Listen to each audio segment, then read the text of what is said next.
Masa J nak baring balik atas katil, dia perasan cadar katil dekat sebelah dia bergerak-gerak macam ditarik orang. Kan bilik tu ada 2 katil saiz queen kan.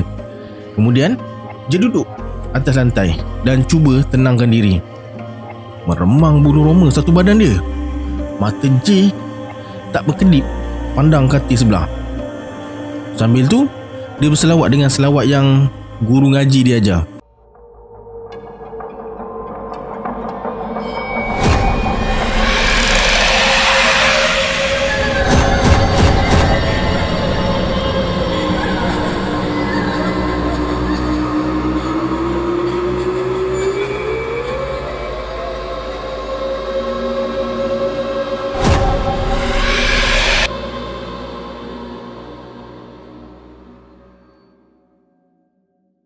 Assalamualaikum semua, kembali lagi bersama saya Syarul. Baiklah, dalam video kali ini saya akan kongsikan kisah terakhir untuk kali ini dari Abang J, iaitu Misteri Bilik 205. Dalam kesempatan ni saya nak ucapkan terima kasih kepada Abang J sebab izinkan saya kongsikan kisah-kisah dan pengalaman seramnya kepada para family rabak seram saya. Semoga Abang J dan kita semua ditambahkan rezeki dan dipermudahkan urusan dunia dan akhirat. Amin. Sebelum kita mulakan, yang mana belum subscribe, sila subscribe sekarang dan tekan notification bell sekali. Tanpa buang masa lagi, jom let's jump to rabak seram.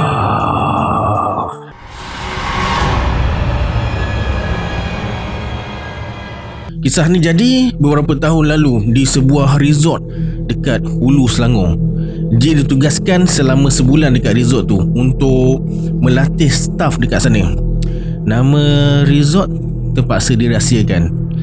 Dia diberi sebuah bilik hotel yang agak besar, bilik bernombor 205. Ada 2 katil bersaiz queen. Agak besar jugalah sebab J duduk seorang kan. Tak ramai yang menginap dekat resort tu masa J check in.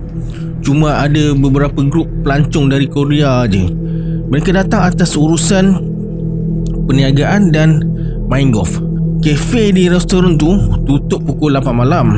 Malam tu J tak sempat beli makanan nak bawa ke bilik. Jadi dia ambil keputusan untuk keluar makan. Masa J keluar dari bilik tu, dia bertembung dengan seorang wanita dalam lingkungan awal 40-an. Mereka berbalas senyuman. Dari raut wajahnya, mungkin dia wanita Cina atau Korea. Wangi betul minyak wangi dia, bisik hati J. Sebelum J membelok dekat ujung bangunan tu, dia toleh ke arah tempat mereka bertemu tadi. J perasan wanita tu pandang dia dari jauh sebelum masuk ke bilik. Macam masuk bilik aku je. Dia tahu sebab lampu dekat bahagian tengah tu betul-betul depan bilik dia. Dan dengan jelas J nampak wanita tu macam masuk ke bilik dia. Mungkin bilik sebelah kot, kata dia. J terus berjalan laju menuju ke kereta dia. Sampai dekat kereta, baru J teringat kunci kereta ada dalam poket seluar yang dia pakai masa datang tadi. J patah balik ke dalam bilik. Sebaik saja J buka pintu bilik, dia bau minyak wangi. Ini bau minyak wangi perempuan tadi. Sudah kacau ni. J terus buka almari, jenguk bawah katil dan selat-selat lansir. Risau lah kalau memang bilik dia diceroboh. Tapi tak ada tanda-tanda barang dia diusik. J keluar balik dan pergi ke kaunter depan. J tanya staff front desk tu. Nama staff tu Cik Alia. Cik Alia, ada nampak seorang perempuan Cina atau Korea lalu tadi tak? Tak ada pula. Kenapa? Tak ada. Tak apalah, terima kasih. J pun terus ke restoran berdekatan. Sambil makan tu, fikiran dia melayang. Fikirkan kejadian tadi. Baik aku tanya Farhan, dia pernah kerja situ. Tiba-tiba dia teringat dekat kawan dia. J terus call lah Farhan tu dan ceritakan apa yang dia alami. Farhan cakap, kau jangan layan, buat tak tahu je. Kau tahulah resort tu keliling hutan, kata Farhan. Lepas makan dan beli roti jagung dengan air mineral, J balik resort. Sampai resort, suasana sepi je, walaupun baru pukul 11 malam. Disebabkan esok J kena bangun pukul 4 pagi, J terus baring nak tidur. Baru kejap je J terlelap, dia tersedar sebab bilik dia terasa sangat sejuk. Kenapa sejuk sangat aircon ni? Aku set 26 darjah Celsius. J ambil remote, tengok 16. Patutlah sejuk. Lepas tu J sambung tidur balik. Tak lama lepas tu J terjaga lagi. Kali ni bunyi lagu K-pop dekat TV. TV pula pasang. "Terkena aku malam ni," kata J. J bangun, terus tutup TV. Masa J nak baring balik atas katil, dia perasan cadar katil dekat sebelah dia bergerak-gerak macam ditarik orang. Kan bilik tu ada 2 katil saiz queen kan. Kemudian J duduk atas lantai dan cuba tenangkan diri. Meremang bulu roma satu badan dia. Mata J tak berkedip pandang katil sebelah. Sambil tu dia berselawat dengan selawat yang guru ngaji dia ajar. "Allahumma salli ala Muhammad, ya Rabbi salli alaihi wasallam, Rabbi fanfaqna bi barakatihim wa hadinal husna bi hurmatihim." Berulang kali. Bila dia dah betul-betul tenang, dia pun baca ayatul kursi dan 4 kul, dan disambung dengan ayat 30-31 surah 6 dengan suara yang agak kuat. Tiba-tiba cadar tilam terangkat diiringi bunyi ngilaian yang cukup kuat. Serentak dengan tu, J perasan sekilas pandang kelibat lembaga serba putih terbang ke arah tingkap dan hilang. Jantung berdegup kencang. Dia capai air mineral nak minum. Bila J buka penutup botol, dia nak termuntah. Bau bangkai. J terus campak botol tu dalam tong sampah. Tengok jam, baru pukul 3 pagi. J masuk dalam bilik air nak ambil wuduk. Lepas solat sunat, dia sambung tidur balik. Lepas solat, alhamdulillah, hilang semua rasa takut tu. J pun sambung tidur sehinggalah terjaga bila alarm handphone dia berbunyi. Dengan mata yang masih mengantuk, J gagahkan diri untuk bangun juga. Dari dapur resort, J terdengar bunyi exhaust fan dipasang. Ini bermakna dah ada chef yang datang. Lepas mandi tu, J terus turun ke dapur. Pagi tu ada event, tak ramai pun, dalam 150 pack. Jadual sarapan pagi pula pukul 7.30 pagi. Tapi untuk pastikan semuanya berjalan lancar, J terpaksa turun awal.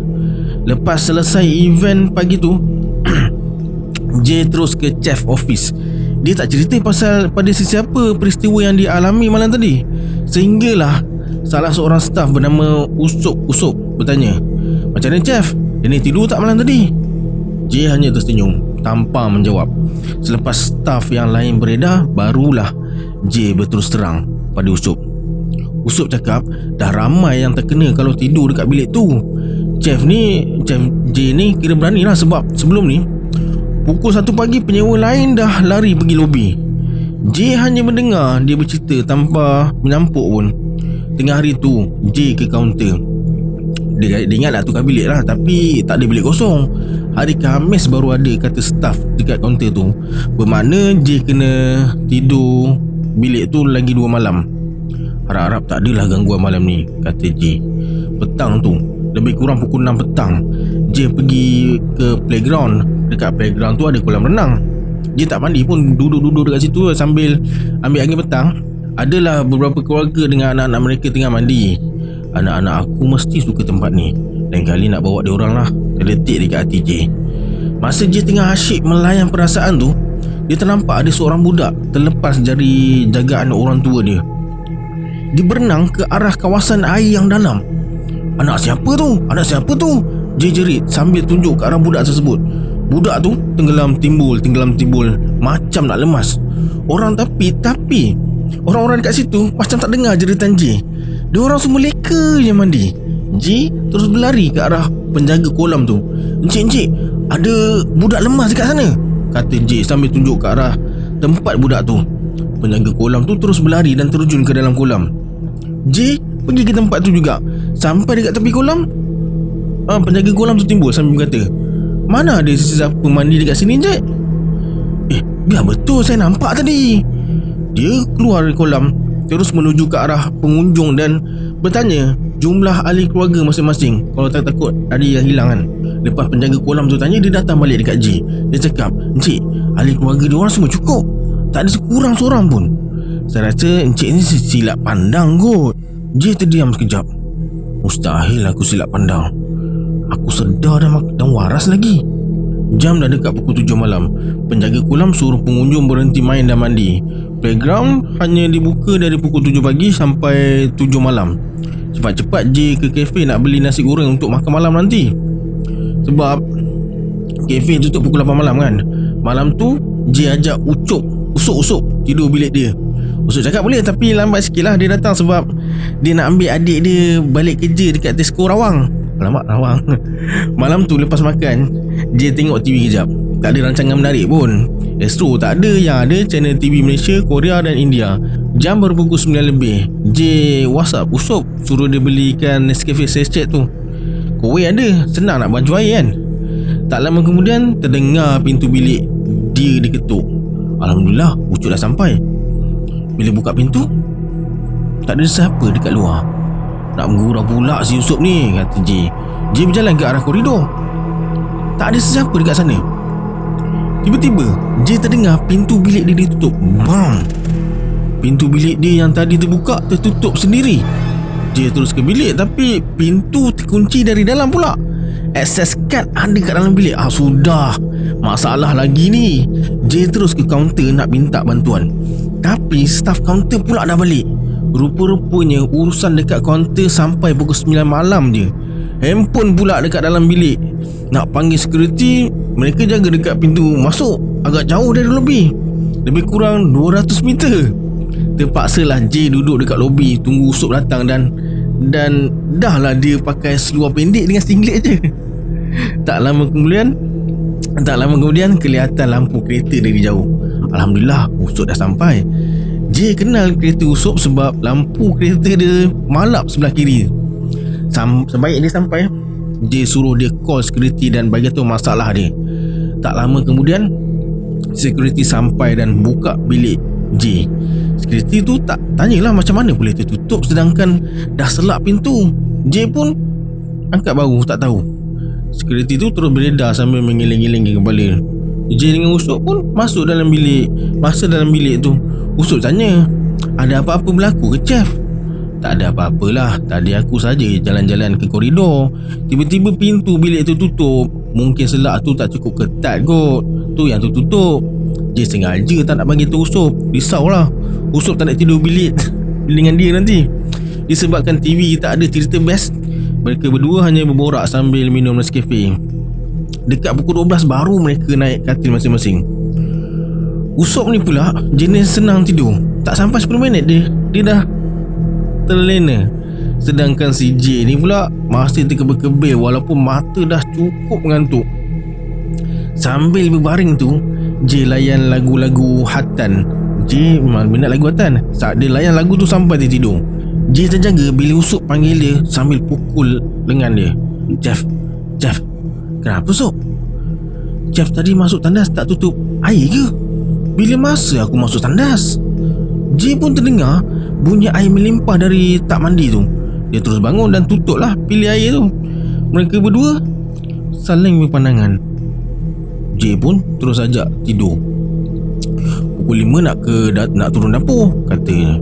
Mereka pun sambung tidur sehinggalah alarm berbunyi pukul 4.30 pagi. Usop siap dulu sebab dia kena masak nasi lemak sebelum pukul 5.30 pagi. Sementara tunggu giliran nak mandi tu, J belik-belik lah handphone dia. Belik. Terkejut dia bila history YouTube dia menunjukkan dia ada dengar lagu Korea. Seingat J, sebelum tidur tadi dia layan lagu Hatan je. Memang dia nak kacau aku betul-betul ni, kata J. J terus masuk ke bilik air sebaik saja Usop keluar. Selesai mandi, J pun turun ke dapur. Jam masa tu baru pukul 5 suku. Subuh lambat lagi. Sampai dekat dapur, J tengok Usop tak ada. J call dia, tapi tak terangkat. Tak lama kemudian J dengar bunyi tapak kasut melangkah. Usop rupanya. J tanyalah dia pergi mana. Usop tak menjawab, tapi dia tunjuk ke arah bagi yang terletak dekat luar pintu dapur. Mukanya pucat dah. J ambil secawan air, bacakan selawat dan sapu ke mukanya. Lepas tu dia mula bercakap dengan suara yang perlahan. Usop cakap, Tadi aku isap rokok dekat luar. Ada perempuan duduk dekat bagi tu. Aku ingat Kak Umi dah sampai. Bila aku tegur, perempuan tu terus hilang. J terus melaungkan azan supaya Usop jadi tenang balik.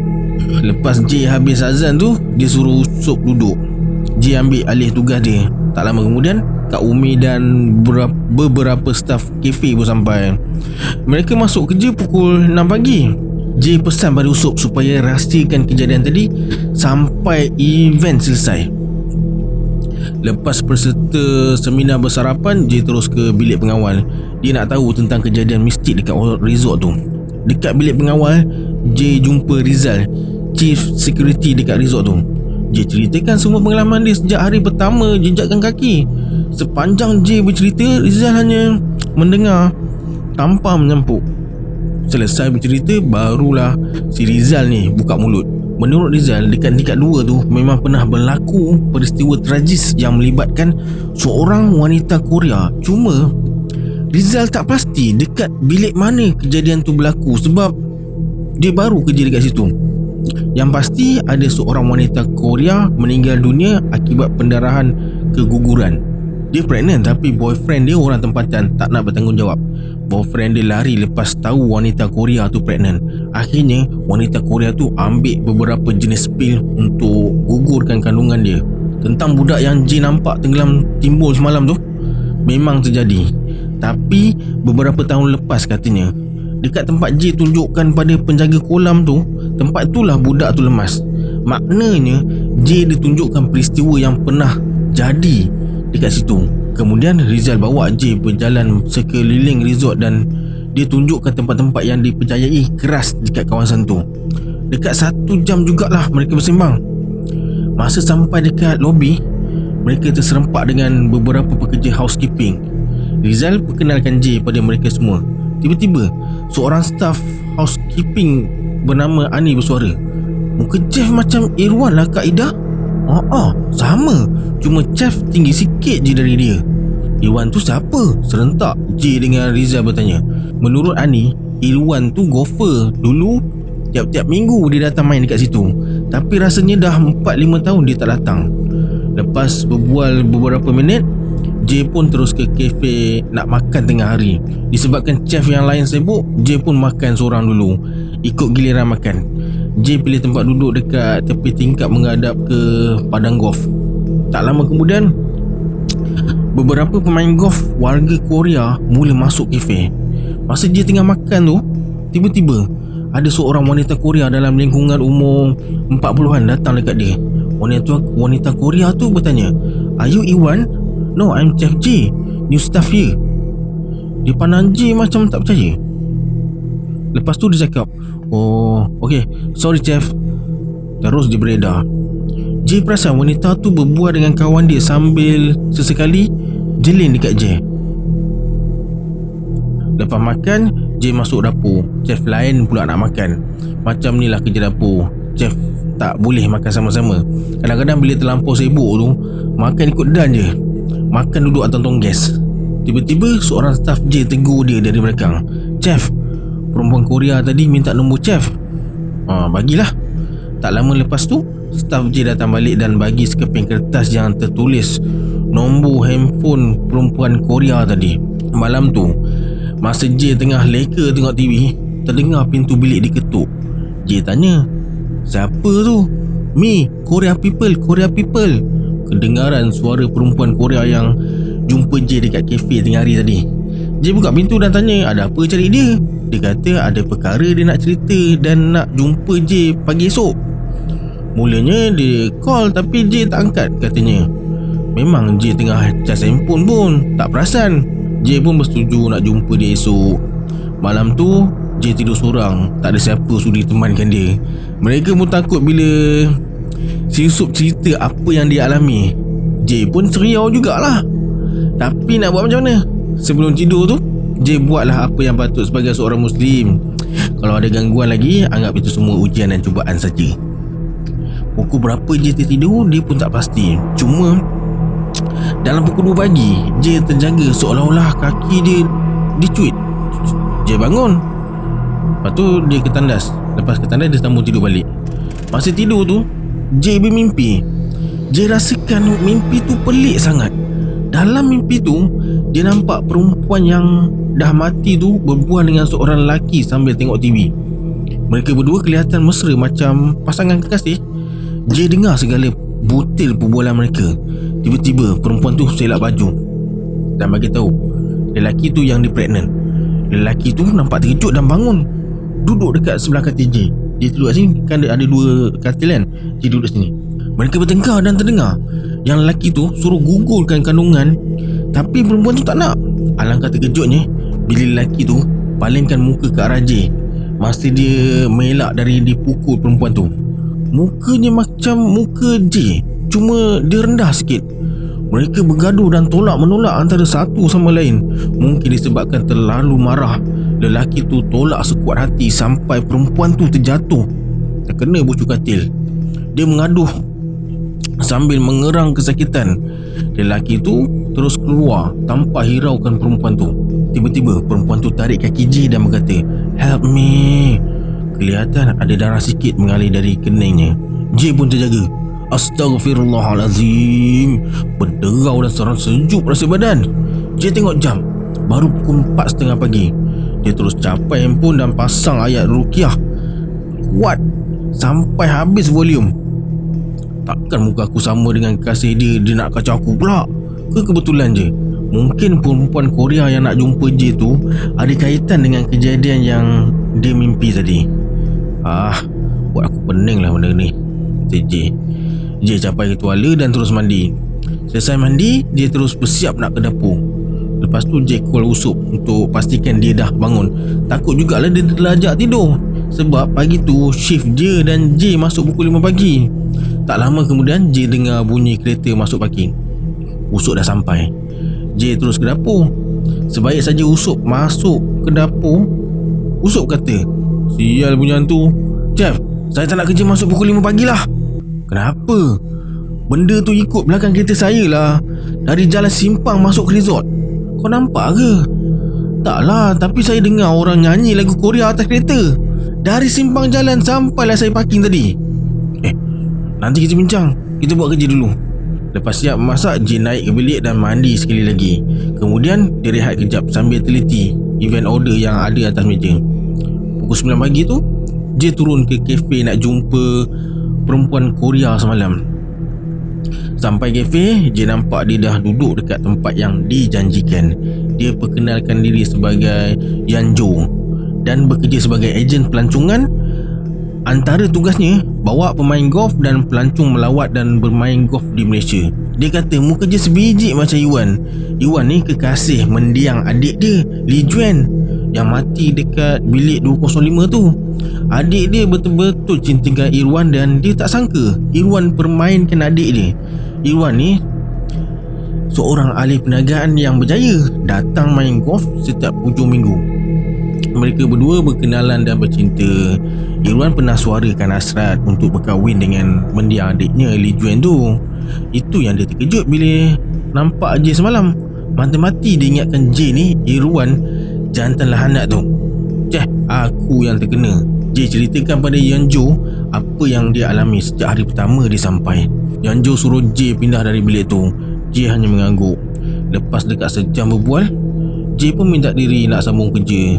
Terlerailah sudah pertanyaan Jay selama ni. Harap lepas ni tak ada gangguan lagi lah. Petang tu Jay dapat call dari bos dia dari HQ lah. Jay diminta balik bertugas semula dekat Seri Kembangan dan tempat Jay digantikan oleh chef lain. Alhamdulillah.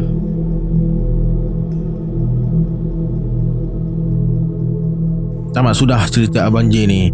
Pendek je kan? InsyaAllah kalau ada lagi kisah Abang Jay, saya akan minta izin dari dia untuk kongsikan kepada family rabak seram saya ni. Kita jumpa di video akan datang. Saya Syarul. Assalamualaikum. Adios.